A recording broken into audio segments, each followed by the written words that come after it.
Hello, dear children, good morning.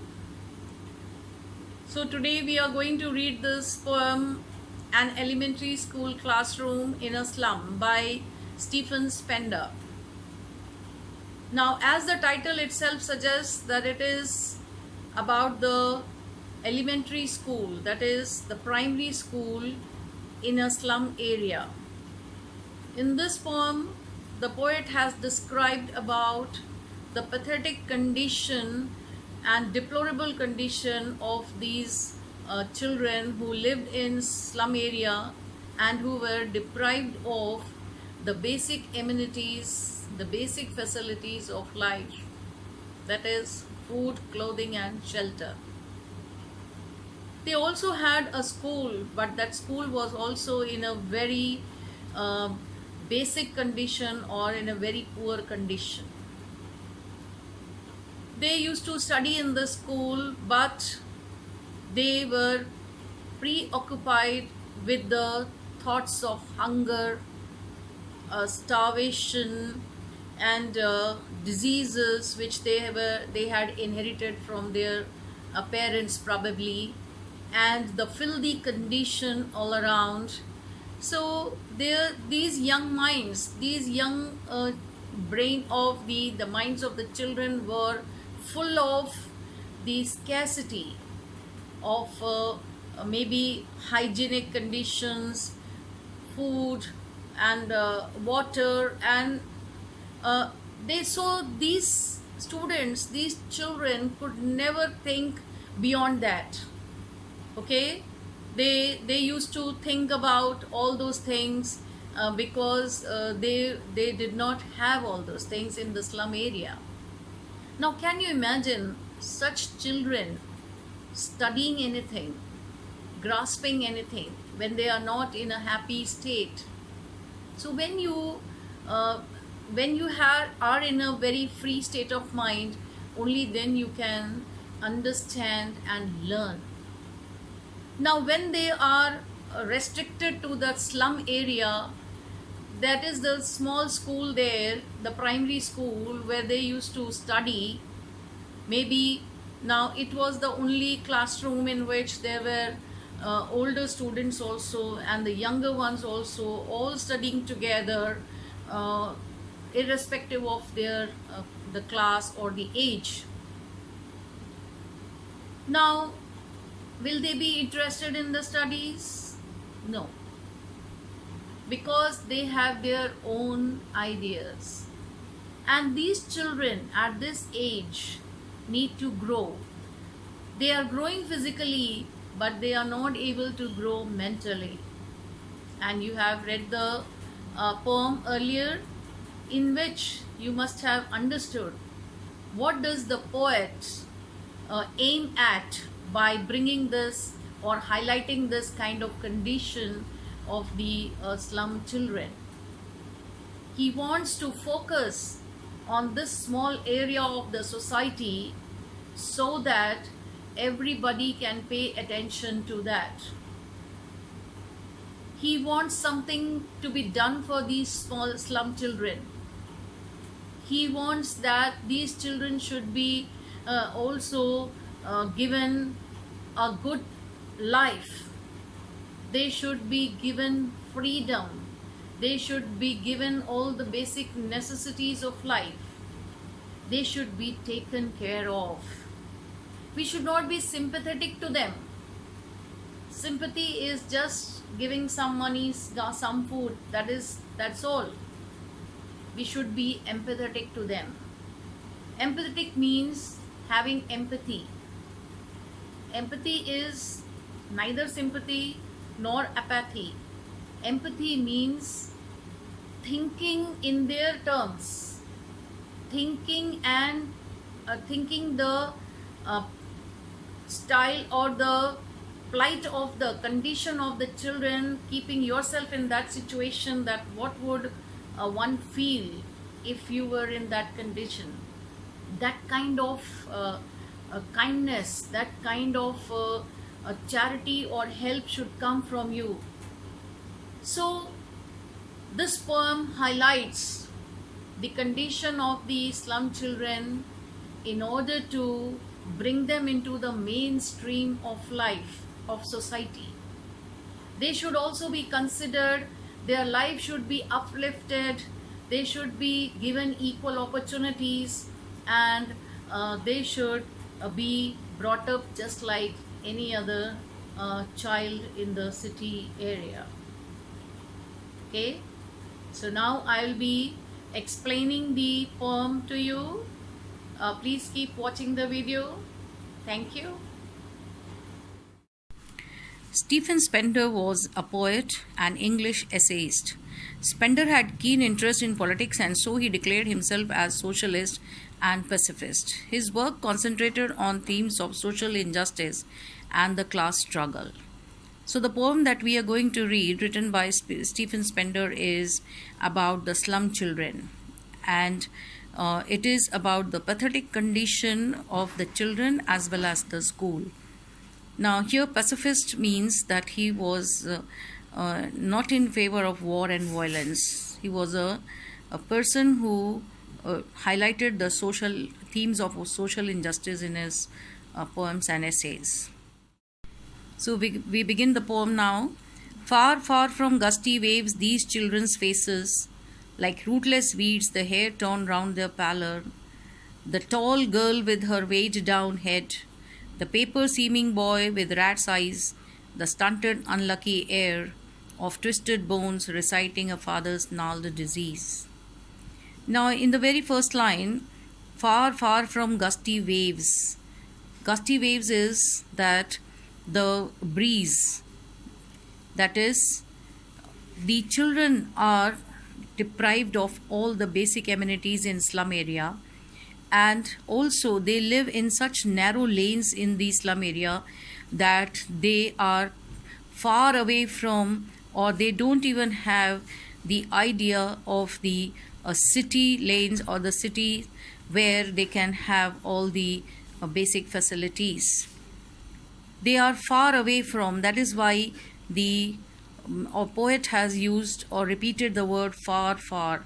That is, he wants to lay a stress on the condition of these children who are living in very small lanes in the slum area, and they have no idea of how the city life is. They are like rootless weeds. The poet has compared these children living in the slum area like rootless weeds. You know what are weeds? Weeds means the unwanted plants that grow along with the crop or the other good plants. They grow on their own. So he calls them rootless weeds. That is, they can be they are of no use to the society. They are like the unwanted plants. The hair torn round their pallor. Their hair torn round means they are untidy. Their physical condition or their hygienic condition is very poor. As they don't get the basic facilities of food, water, and shelter in these slum areas. The tall girl with her weighed down head. The paper seeming boy. Now, in this stanza, you can see that the poet has described the various slum children who are seen inside the little or the primary school in the slum area. So these slums, they had one small school in which these children were supposed to study, but they were stressed because of maybe some disease, malnutrition, or maybe feeling ashamed. Now here in this stanza you can see that the poet has described a tall girl with her weighed down head. She had put her head down on the table. Perhaps she was feeling weak, or she did not have her food, or she was feeling ashamed. The paper seeming boy with rat's eyes. The paper seeming, that is, one boy was just like a paper, very thin, and his rat's eyes, inquisitive eyes, was hunting for perhaps some food. The stunted, unlucky heir of twisted bones, reciting a father's gnarled disease. The stunted means underdeveloped, not proper growth. Unlucky heir means one who has inherited. Now, what this boy has inherited? He has inherited the disease. He has inherited the his father's disease, in which the bones get twisted. It was a disease in which the bones become twisted and the person cannot stand straight. That is twisted bones, or gnarled. Gnarled means twisted. So he seems to be the inheritor of, and he is unlucky to inherit the disease or get the disease from his father, and therefore his growth was stunted.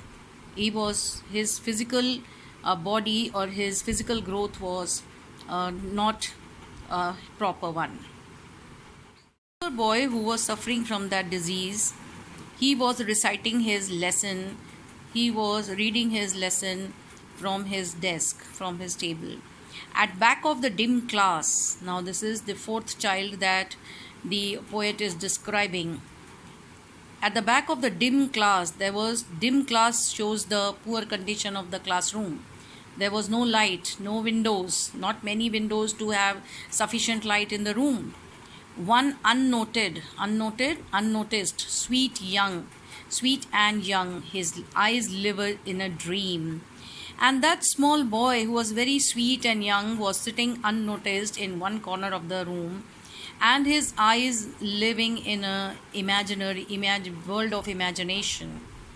And he was looking at the squirrel's game in tree room. Other than this means, other than those children, this small boy, he was looking at the squirrel's game. Squirrel's game, what is the squirrel's game? Going up and down the tree, running this way, and being very swiftly moving this way or that way. So he was perhaps looking out of the window and looking at the squirrel's game in the tree room. That is, the squirrel had made a small hole in the tree and the trunk of the tree, and from there it was coming out and going inside. So that's what he was watching, and his eyes seemed to be expressing his dream world. That is, perhaps he also wanted to go out and have freedom, just like the squirrel. Where all their futures painted with a fog. Where refers to the slum area, because the whole world for the slum children was the slum area only. It was the restricted area for them, and they can never think of going out anywhere in the world, even though they had seen the pictures of the places or the cities inside the classroom hung on the wall. But that was just a taboo for them. They did not have any idea, because in these lines the poet has described the color of the walls and what all was hung on the walls. There was the list of donations, that is, the donations that were given to the school. The list of those names was hung on the walls. Shakespeare's head, that is Shakespeare's picture, that is half picture of Shakespeare, was hanging there. Cloudless at dawn, civilized dome riding all cities. That is the sun rising, and it is in a dome shaped, the circular sun, which seemed to be a dome shape, and it was the picture of a scenery in which the dawn, that is the morning scene, where there were no clouds in the sky and the sun seems to be setting behind the cities. It was a picture depicting the city, and you can understand what was the use of this picture to the children. It was of no use. So, civilized dome. Civilized means people living in the cities, their buildings, they all seemed to be civilized, behind which the sun was setting, and it seemed to be half circle, which was looking like a dome. Belled flowery Tyrolese valley. Then there was a picture of Tyrolese valley, which had bell-shaped flowers, and it was full of flowers. This Tyrolese Valley is in Austria, and it is snow free. And there, when the valley is snow free, you can have a lot of vegetation and beautiful flowers. Then open-handed map. Then there was a map hanging, map of the world. Now you can imagine what is the use of that world map for these children. Then this map awarding the world its world. That means this world used to take the guidance from that world map. They can come to know which country was placed in which direction and so on. So, but was it of any importance to the children? No. And yet for these children, these windows. So all these things that were hung on the walls, the picture of Shakespeare, the picture of the map, the picture of the city, the scenery, all this was just useless for these children, because for the children, these windows, not this map, their world. So for these children, only the slum area which they could see from the windows of the school or the classroom was their whole world. They had never been to the cities. They had never experienced the scenery outside the slum. They had only seen the filth around them. Where all their futures painted with a fog, a narrow street sealed with a lead sky. That is darkness in the streets, no lights, no sanitation, and their narrow streets in which they had made their hutments. There they used to live in the temporary houses in the slums, and they could see only the dark sky. Far, far from rivers, capes, and stars. They were far away from rivers, capes, and stars. That is, stars of words. Stars of words means when the teacher in the class must be telling about the stars and rivers, they were only words for them. They did not understand a bit of it because they had never been near a river or a cape. Cape is a land that is projected into the sea. Okay, so they were far, far. That means they had no idea of what these things were, or what they had never been to such places. They had never experienced the sight of rivers, capes, and stars. Now, in the third stanza, the poet has said that Shakespeare is surely wicked, and the map a bad example. Now, why does the poet say Shakespeare is wicked? Because Shakespeare has said about cities, has talked about a good life in the cities, but these children have no idea about it. And the map is also a bad example for them because they have never seen the world outside the slum world. With ships and sun and love tempting them to steal.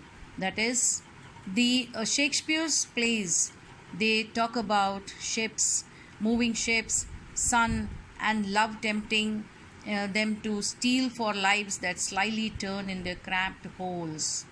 That is, slyly means cunningly. So these children, they aspire for it. Now they have a desire when they look at Shakespeare's picture, or the picture of the scenery, or the Tyrolese Valley, or the map. They are tempted to steal, to go to them, to see them, but their lives are cunningly turned into their cramped holes. Cramped holes means very small huts. So even though they have a desire to see, they cannot do that because their final goal is to get inside their small huts. From fog to endless night. So this is a question, and the poet puts it as a question that what is their future? It is from fog to endless night. That is, they can never come out of that darkness or a bleak future. On their slag heap, these children, they will always remain on their slag heap, that is, heap of garbage. They will always be there, living in such an unfilthy condition. These children wear skins peeped through by bones and spectacles of steel. These children are wearing skins. They seem to be wearing skins on their bones because their bones can be seen. They have no flesh. Now, this line tells you the pathetic condition, the poor condition of the children because they are malnutritioned. They did not get the food for many days, and their bones are jutting out of the skins as though they are only wearing the skins. And upon this, the spectacles of steel with mended glass like bottle bits on stones. Spectacles of steel also speaks about the poor eyesight that these children have because they are malnutritioned. They do not have balanced diet, therefore they have weak eyes, weak bodies. And what kind of spectacles they are wearing? It's made of steel with mended glass. That means the glass is also not perfect, it is broken like bottle bits on stones. So just like the glass, when you throw it on a stone, it develops some crack. Similarly, they also find some spectacles in the garbage and they wear that. All of their time and space are foggy slum. So all the time and space, that is the foggy slum only. Foggy because it is completely polluted, because the houses, the huts are very close to each other, and there they cook, and it is completely dense fog there, and whatever time and space they have to spend it there only. So blot their maps with slums as big as doom, and therefore their map is only dotted by slums, which is a big doom for them, which is the biggest desperate condition for them. Now, in this last paragraph, the poet has requested various people who are in power, various people who are who are rich. They can help these little children in the slum area. Unless governor, inspector, visitor, this map becomes their window, and these windows that shut upon their lives like catacombs. So, unless governor, inspector, and visitors, they do something for the upliftment of these children or these people in the slum area, nothing can change. This map will become only their window, and these windows will shut up their lives into these slum areas just like the catacombs. Now, in these lines, the poet has compared the slum area like the catacombs, that is the tombs.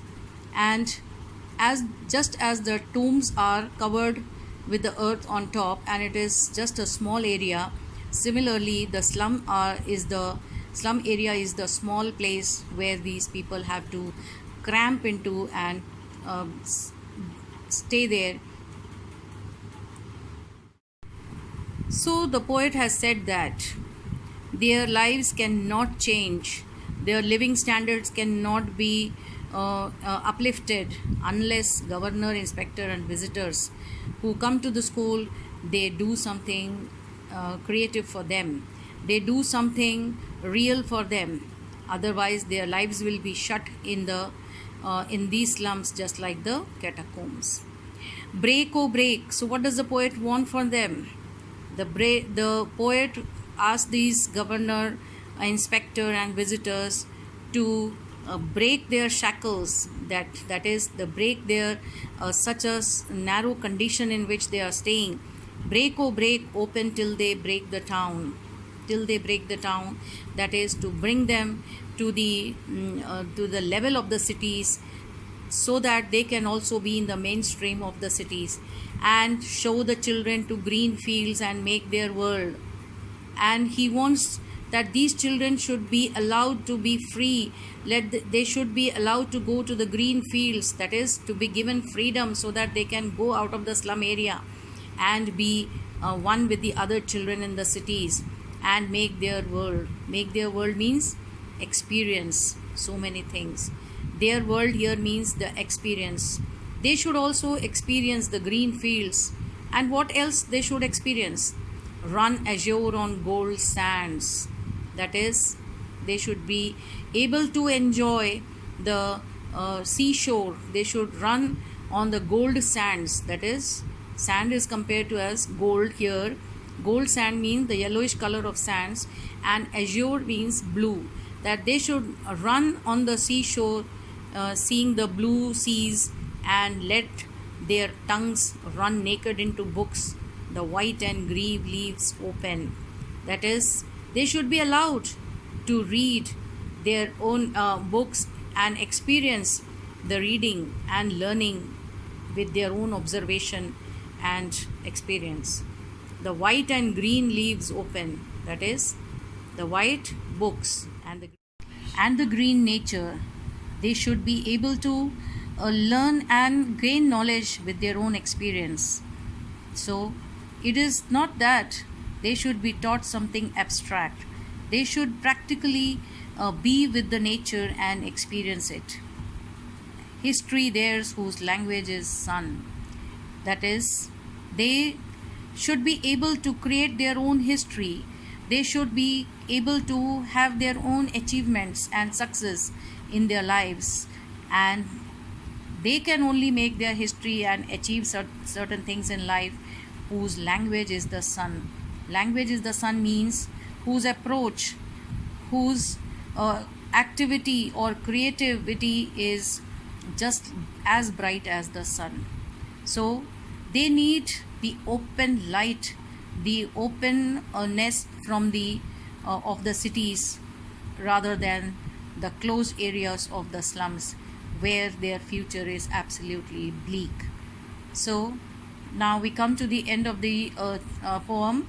I hope you have understood. If not, then you can just ask me if you in the live class. Thank you.